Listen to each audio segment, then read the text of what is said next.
Hi everyone, welcome to Here We Are, Brattleboro's community talk show. I am Wendy O'Connell, and my guest today is Steve Faure. Steve is the owner and host of Gravitate, a pinball gallery in the High and Green building, also known as the Hatch Space, on the west side of Harmony Place. Steve has much experience and has spent many hours with pinball. He's played since he was a kid. He can repair and restore old machines, and he has a collection of vintage and new models. He worked for many years for a Fortune 500 company, and now here in Brattleboro, his goal is to foster community, which he's doing through the gallery and also in lots of other different ways. Welcome, Steve. Thank you, Wendy. Happy to be here. It's great to have you on the show. Thanks. And you are a new business in Brattleboro. You are, I think you got off the ground at Gallery Walk in June. Yeah, I mean, that was where we really started invite people what we called sneak peeks. You know, we weren't really open for business. We weren't taking admissions. I don't think we even had all the machines in there at that point. But it was a way to introduce the community to what we were trying to do.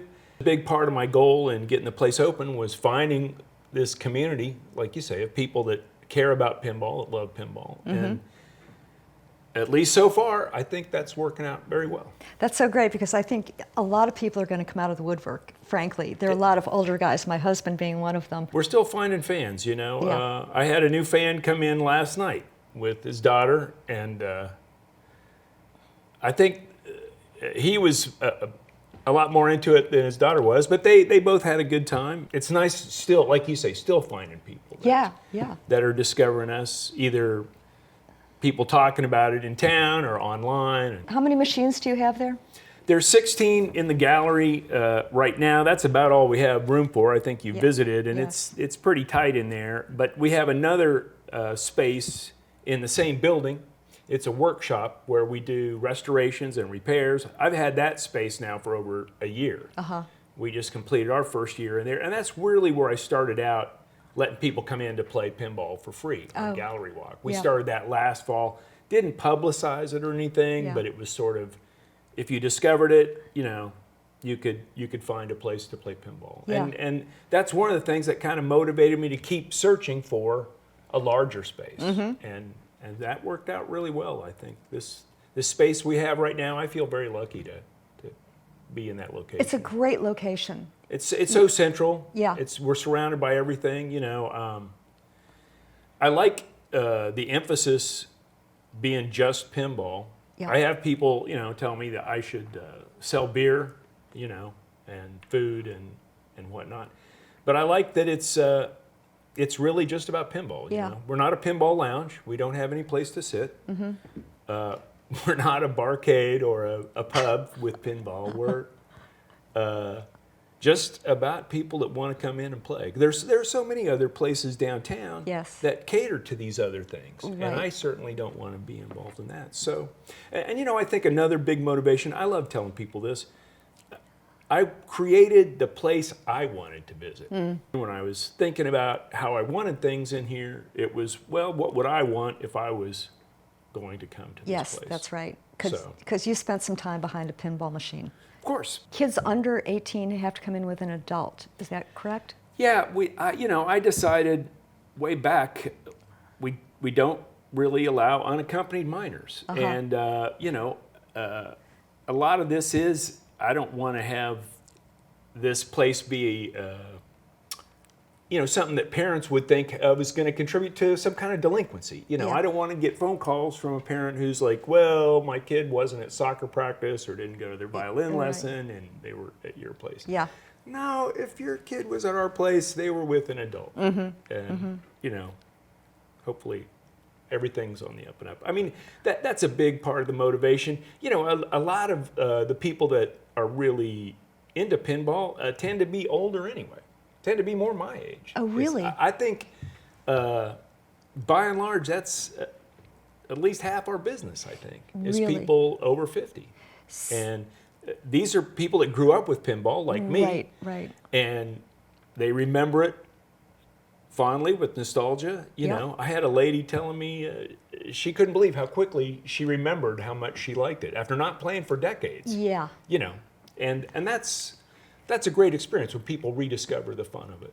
I think muscle memory It Sure. plays, it's a really big part of it. In fact, my husband was saying when I told him that you were coming on the show, he was a big pinball guy back in the day. Again, it's been decades. But he said, pinball was engaging to me because it involves being really focused on visual, sound, and sensation, both tactile, the flippers, and physical, the fact that you can bump the machine to change things.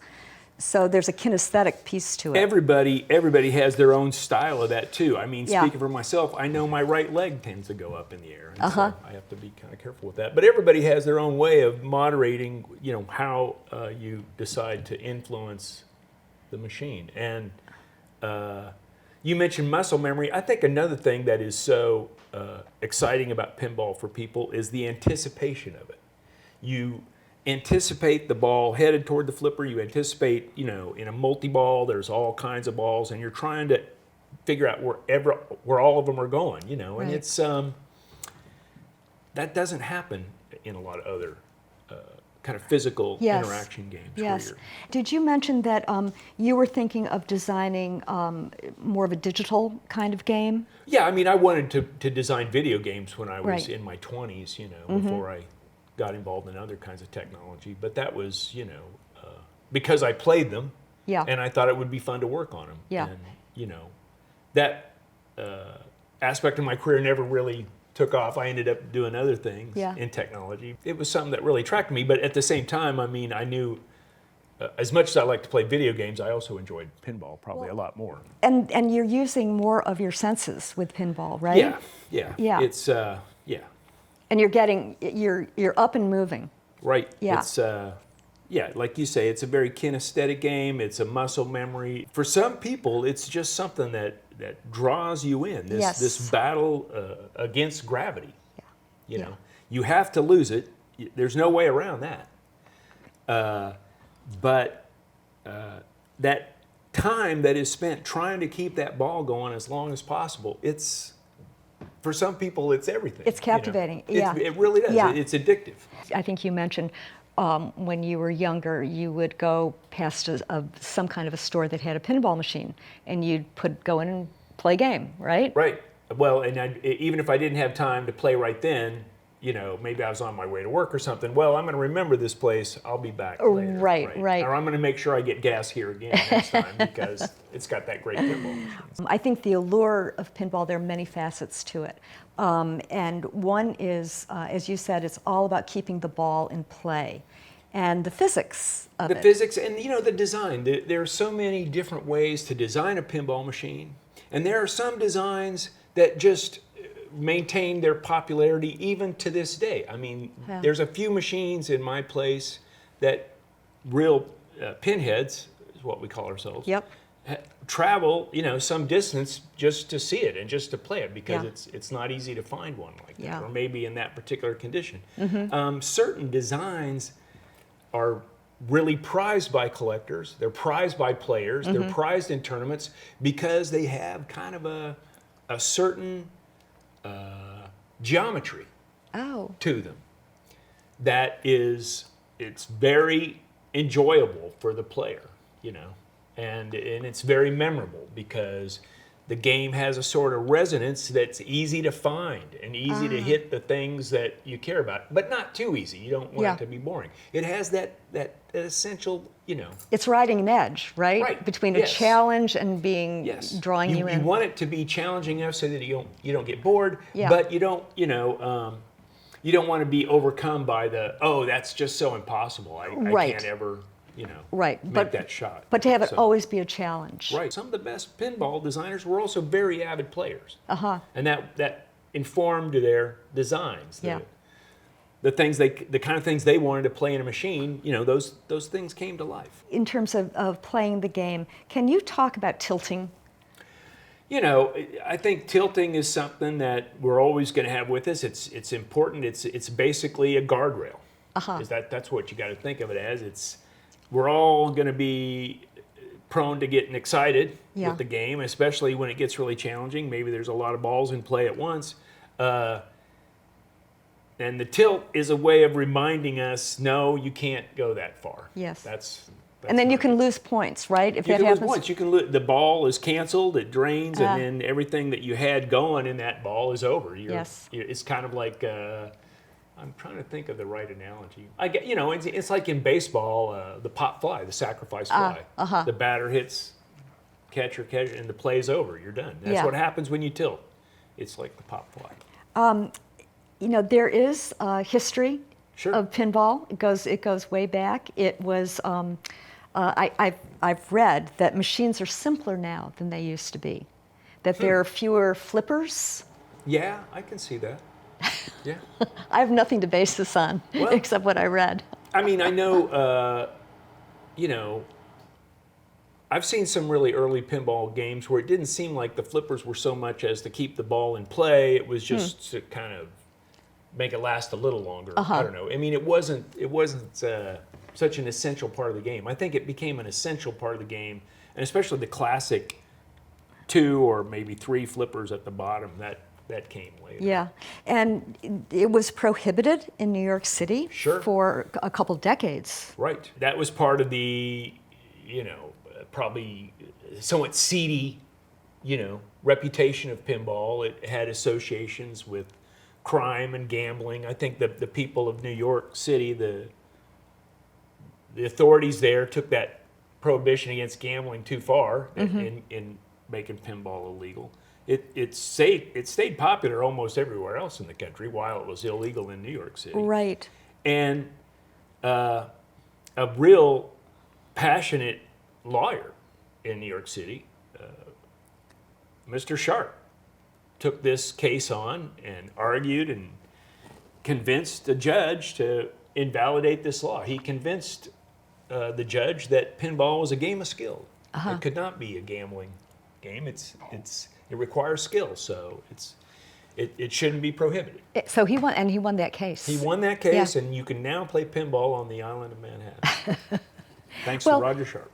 Well, it's interesting to me that it would be looked at as gambling. I mean, I can understand people in an arcade betting against each other and that kind of thing, but it's not like Vegas when you've got like hard cash going on, right? Yeah, I think it was probably just a simplified view of this thing as being not any different than a slot machine in that, at the end of the game, the effect is the same. Your money stays in the machine. Well, the house wins, right? The house wins. Yeah. And in pinball, it's even less of a gamble because it's not like, quarters are going to come out the bottom of it or anything. Yeah. So. For me growing up, there were pool halls. Sure. And then there were arcades where there would be pinball machines. But they didn't have, the same shadow wasn't quite cast on pinball. I think it depends on where you lived. That's probably true. And where I lived in the Midwest, it wasn't any big deal. Like I said, they were everywhere. Every pizza joint, every taco stand, every gas station and convenience store, every laundromat had pinball machines. That's right. Yeah. Some of those titles back in the 80s, the manufacturers were cranking out hundreds of thousands of copies of these things. That's why they were so ubiquitous. It also explains why they're not so easily found today, because the biggest manufacturer, Stern, I think they're doing something like 10 or 15,000 copies of tops of a really popular model. That's about all they do. So. And there, at one time, there were quite a few different companies. Oh yeah. Yeah. That's it's gotten much smaller as an industry. It just is not as popular as it used to be. It's a niche. I watched this documentary the other night called Wizard Mode. Okay. Which I really recommend to people for a couple reasons, one of which is the whole pinball piece to it. But it's an autistic kid who started at a very early, like at age 5, doing pinball. And you can really understand pinball in a way from his point of view, because he was compelled. It was the one thing where his attention went and where he was able to excel. Well, yeah, I can see that. I mean, the physics of it being something that you can focus on so narrowly, it might, I mean, I would be concerned maybe it would be kind of distracting with all the sound and stuff, but if it worked out. He wore earphones. Oh, okay, wow. Yeah. All right. Yeah, big sound. Yeah, I'd be curious. Now I'm curious to see the movie. Yeah, it was really well done. And I would recommend that also to people who are working with kids with learning differences. Sure. Because it is... you never know what's going to break through. That, as well as a place for that kind of energy and using that kind of attention. This kid was also fantastic at Rubik's Cube. Well, I'm not surprised. Pinball has done many great things for me in my life. I mean, I'm not autistic. Mention a few. What are those? Well, I'm sure I'm just a happier person in general. I mean, there's something about being able to, especially when you're younger, getting a certain release of energy, into any kind of physical activity. I mean, this is why kids, play basketball and baseball and stuff. It's kind of the same thing.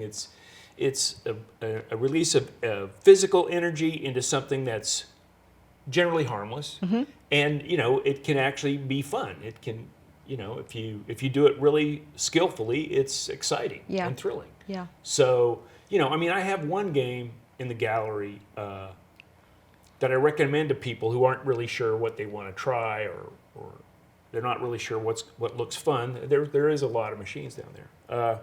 And I like to recommend this game called No Good Gophers. It's a golf-themed game. It's about a golf course. And these gophers on the golf course that pop up out of the game, and you get to hit them with the ball in the face. The ball itself, yeah. The ball itself. Yep. And this is so satisfying to hit these gophers in the face with the ball. They're fake plastic gophers, of course, but it's just really fun because the gophers taunt you, they make fun of you, they make fun of your play, and to hit the gopher in the ball is just, it's bliss. But there's all kinds of reasons to love pinball machines. You don't have to hit a gopher in the face. Right, It could be, winning the princess escape from the castle. That's Because all the games are different. There's sort of a story behind every one. Yeah, right? you're always trying to learn what is the path up to getting the grand. What it's called is the wizard mode. That's where you won all the challenges in the game, and now you are the wizard of the game, and you're playing some exalted mode that is usually really hard to get to. And is that true of each game?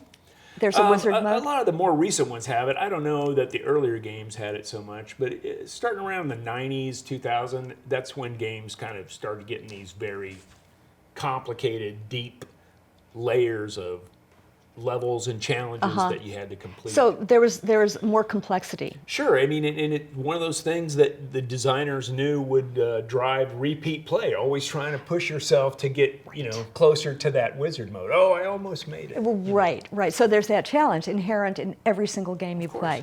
And you are, and you'll have to explain this, but all of the scores are registered there in the gallery. We have some new games that are connected to the internet. And on those games, you can log in with your own account on the machine. It's got a little sensor. You can use your smartphone to log in. And then that game will record your scores, everything you accomplish in the game, whatever prizes you win. Yep. It will record that to your account so you can see it later online. And then within our gallery, we also run a monthly leaderboard that I change every month. But every month you have the opportunity to get your name up there, in the top 10 for that particular machine. And this just works for those machines that are connected to the internet. Now, the other machines also keep track of high scores, but they don't, register it online. I have started thinking about putting that on our website, though. I think I'm going to start doing that. I'll clear the high scores every month. Yeah. And then we'll put the monthly high scores on the website so you can see it, even for the machines that are not. Right, so you're competing against other people. Sure, and you're looking to see what the high score on that machine is. Right. We put other machine information up there, and I've been thinking that would be a good thing to add. Steve, you were born in Wichita, Kansas. That's correct. You're one of 6 kids. Yep. And you were playing pinball during those years. I remember being very young and knowing where the pinball machines near my house were that I could walk to. I mean, yeah. Then you could, and you were walking or riding your bike at that time, course. probably. Yeah. Of course. Did you have that was, yeah. Were there other things you were interested in? Did you get into music Books. or books? I like to read a lot. Yep. And I wasn't an outdoors kind of kid. My brothers were all outdoor people. They liked to fish and boat and that kind of stuff, but not me. Yeah, and you went to Texas for work. Yeah, I got recruited to join a team down there, and they relocated me to Texas, and I lived there for 24 years. Oh. And I lived in Austin most of that period. And then when I wanted to get married, I sold my house in Austin and moved to Bastrop, that's about 45 minutes east of Austin. There are pinball expos and pinball festivals yeah. all over the country. Pittsburgh is a big place. Oh, there are many. Chicago has a great festival. Does it? Dallas has a fantastic festival. I bought many pinball machines. Oh, so it's buying and selling as well as play. It must be everything. Yeah, that's how you find games. I mean, if you're not buying machines that are new in the box, it's festivals is where a lot of the buying and selling happens. And it's like a trade show as well. it really is. Yeah. And it's a dangerous place to be if you like pinball and if you care about pinball, because you can see a machine at a festival and you start thinking, oh, what if I never see this one again? Right. What if I never see one in that condition? Yeah. again? Yeah. And that's how you end up, with a bunch of pinball machines. Yeah. 'Cause- You become a collector. right. Yes, but your husband also is a pinball guy. He started out at a very young age. Yeah, he was playing young, just like me, and it was, for him, it was his dad wanted to go bowling and would give him quarters, like, okay, I'm going to bowl, you Yeah. can go play Yeah. pinball. Yeah. Bowling. But we were both fascinated by him, and it's been a great thing for us to share in our retirement. He works on them with me and is really good at doing the metal parts and the wood parts and the mechanical stuff that I'm not as familiar with. And Yeah, he looked under the hood at some point, right, yeah. and saw what was going on. yeah, and we've got a good collaboration there. I'm pretty handy with the electronic stuff because of my background in technology development. So it's been a great way for us to work together on something. Yes. And he also was attracted to Hatch Space because of woodworking, right? Oh yeah. Yes. Yeah, he's going to be spending a lot of time in their shop, I think, this winter. Well, yeah, a lot of people He are. took one class there already and really liked it, so I think he's going to be more good. involved with it Yeah, next winter. it's a pretty, the building itself has so many fabulous things in it. It's pretty Yeah, amazing. and the plans for it are just keep rolling. I'm really excited to be part of it. I'm so glad you are part of it. The fact that we have a pinball gallery in Brattleboro is exciting in and of itself. Steve, you talk about fostering the community, being part of Brattleboro, coming to Brattleboro. And can you talk a little bit about that? I think this happens to other people I've talked to. I got exposed to Brattleboro because I was in Massachusetts for a festival, for a pinball festival. And a friend of mine had bought a cabin up in Newfane and said, oh, you should come up and see my cabin. It's only a few hours away. And you can see Brattleboro, which I think you'll find really interesting. And I was like, well, all right, I'm already up here. Why not? And he was right. I found Brattleboro almost immediately interesting. I mean, it's a small town, not much different in size from the small town I lived in Texas, but it just was so much more active. The downtown was not a ghost town. It was, of course, this was pre-pandemic, but, Right. there was just this wealth of bookstores and galleries and a hardware store and places to eat and a food store. I mean, our little small town in Texas, again, the population's about the same as Brattleboro, didn't have any of those things. All the commercial activity downtown had been abandoned for the strip mall out by the highway. And I think that's true of a lot of places. And I mean, you see so much of that you just become to accept it that that's progress, right? It can't be helped. So I was fascinated by the fact that Brattleboro had, cultivated this and nurtured this, and then kept learning more about the place. Proceeded to start, taking house hunting trips here in the late 20-teens, 2017, 2018, 2019. Finally found a house here and planned to keep working for a while, but that just, didn't work out. The pandemic hit and things changed. And, I ended up retired here for a while and then got the workshop open in the Hatch space.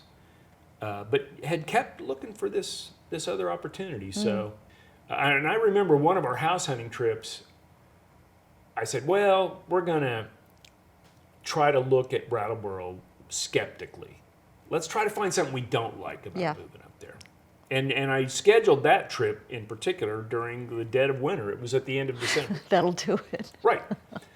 Let's not give ourselves too rosy a scenario here. Yeah. There must be something that we don't like. And I dived into a lot of different aspects of the town, and everything I looked into, I found I was wrong. It's better than I expected. So, I mean, and since I moved here in 2020, just as the pandemic was shutting everything down, that's basically around the time that we started moving in. The more we came out of that pandemic period and started socializing more and more with our neighbors and David got more involved in the church. He's on the vestry board down there now, and also got involved with stuff like Loaves and Fishes. You know, it's a food delivery program and meal support program. The more we got involved with the town, the more we came to believe that this move was the right one. And that was just reinforced over and over again. We kept finding things that we knew were different about living here that we never would have found in Texas. And the thing with the hatch space and the gallery is just of a piece of that. It just became one more thing, one more reason that validated, no, we were right to do this, to pull up 1,800 miles and send 4 moving trucks to Vermont in winter, in the middle of winter. In the middle of winter, with pinball machines. With a pandemic on. Yes. That was an exciting story in itself. I'm glad that part of it's over, honestly, but there's also mud season around here. Of course. And, we've had our share of down trees and like everybody else. That's right. That's right. And during the pandemic, you had neighborhood evenings too, with movies and popcorn. Well, just frustration over not being able to invite people in. I mean, trying to find creative ways to socialize outdoors. So, my nephew was working in Brattleboro, but he was working in a restaurant with the public, and I couldn't even invite him into the house for like a movie and dinner, because we were trying to be very careful. But I finally realized, well, what you could do is you can get this inflatable screen, and we already have a projector. We can just wheel it out into the driveway, and we'll project movies outdoors. That's so great. On the driveway. I really started doing it as a way to get to spend time with my nephew while he was living here. It was like the only way we could do that. But then, of course, we started inviting other people from the neighborhood, and people started coming from church. They got to be pretty popular last summer. I think some of our movies in the driveway, we had like 30 or 40 people sitting there. Wow. Oh, yeah. We made some great friends that way and had some fun evenings outside. So that's so great. Steve, thank you so much. This has been fun. It's been a treat for me, Wendy. I love talking about pinball, and it's been great meeting you, so thanks for having me. Oh, well, thanks for being on and telling us all about pinball. Things I got to admit, I know more about pinball now than I did. Oh, we should also mention that on Gallery Walk, it's free for folks to come in. Of course, free admission every Gallery Walk. That's a tradition we started in the workshop. I don't see any reason to change it. It goes to that thing we were talking about earlier about not just having this be a business, trying to foster community, and that means let's include everybody. That's right. That's great. At least once a month, we're going to include everybody. That's wonderful. Well, thank you. Sure. Thanks to all of you for being with us today and hearing about a new business in town that I think is going to be pretty exciting. Keep in mind, too, that there are some great documentaries about pinball. The one I watched the other night was really fascinating, and there are other ones that I didn't know existed. So you could check those out. And also, we are still in summer. It is still summertime, and there's so much going on in Brattleboro this summer.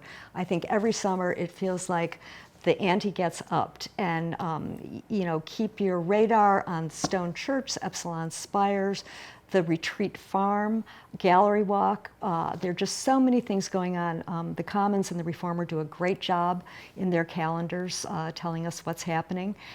There's too much to do, so plug in wherever you can. Stop by the Harmony Place and check out Gravitate and play a game or two. Thanks for being with us.